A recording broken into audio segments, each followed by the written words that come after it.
हाय, नमस्कार. तर बघा, आज माझी बारकी बहीण आली. हा, आणि ही आहे माझ्या बारक्या बहिणीची पोरगी. हिचं नाव आहे सई. हाय कर.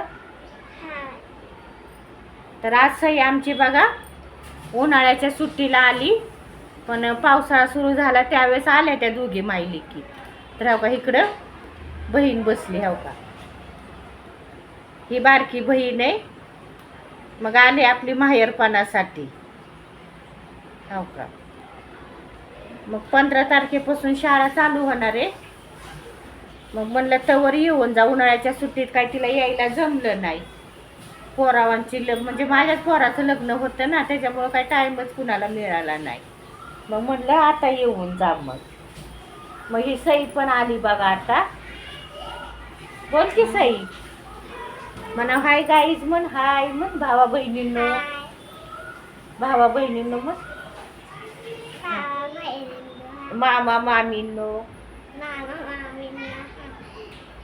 तुम्ही हसते. सुट्टीमध्ये मग तुम्ही गेले का सुट्टी? लाजायला लागली या. तर म्हणलं जा येऊन आपले 4 दिवस राहून, नाही का. मग आता आंबे आणले. आंबे आलते, मग आंबे घेऊन आले. म्हणलं होतील खायला. तुम्ही कोणाच्या गावात? अजून एक आहे मोठी बहीण, पण ती काय आली नाही. तिच्या पुरी कामाला जाते त्या. मग तिला काही सुट्टी भेटत नाही, त्याच्यामुळं ती काही येत नाही. मग आपलं ही जी लेकरं आहे ते आपलं येते. मग तुम्ही पण गेले का गावाला? कसं असतं ना, आई वडील आहे तेवढंच माहेर पण असते. आई वडील गेले की कुणी कुणाला विचारत नाही. मग आपण बहिणीची एकमेकीला धरून राहावं लागतं, एकमेकीच्या घरी यावं जावं लागतंय असं. त्याच्यामुळं तिला येऊन जा म्हणलं. मग आम्ही पण तिच्या घरी जात असतो, आहे का नाही निर्मला? हो. मी पण येत असते का नाही तुझ्या घरी? हो. हा, आम्ही तिच्या पण घरी जात असतो. म्हणजे आमचं तिघीचं एकमेकीचं माहेर म्हणजे एकमेकीची घरच आहे ती. म्हणजे एकमेकीच्या घरी जायचं, माहेराला जायचं म्हणलं की मावशीने काय असं. खाऊ आणला? आज आमच्या काय मग? आंबे आणले. तुमचं काय चाललंय?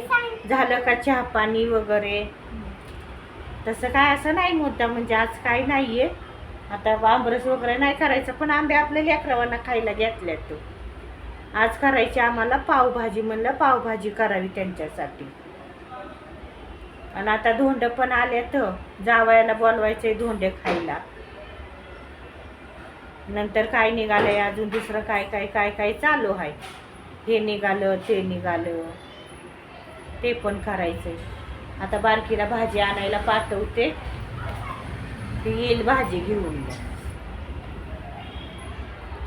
तुमच्या इकडं गरम होतंय का? आमच्या इकडं तर एवढं गरम होतंय ना, 5-5 मिनिटाला लाईट जाते. या सारखं लाईट जाते. लाईटीला काही विचारायलाच नको, मरणाचं गरम होतंय. एवढं पुणे आहे, पुण्यामधलं पिंपरी चिंचवड आहे हे असं. पण गरमी गावाकडल्यापेक्षा जास्त गरमी म्हणलं तरी चालत. एवढं गरम होतं आणि ऊन आहे आमच्या इकडं. बोल की सई. काय काय केलं मावशीकडे? काय काय खाल्लं आज सकाळी सांग. आम्ही बघा बोलत नाहीये. सांग ना. आता आंबे खाल्ले. तिनं पण चॅनल काढलं होतं, सईचं पण होतं, पण ते बंद पडलं. त्याच्यामुळं मग आता तिचं नवीन काढायचं, पण आता ती कंटाळा करायला लागली या.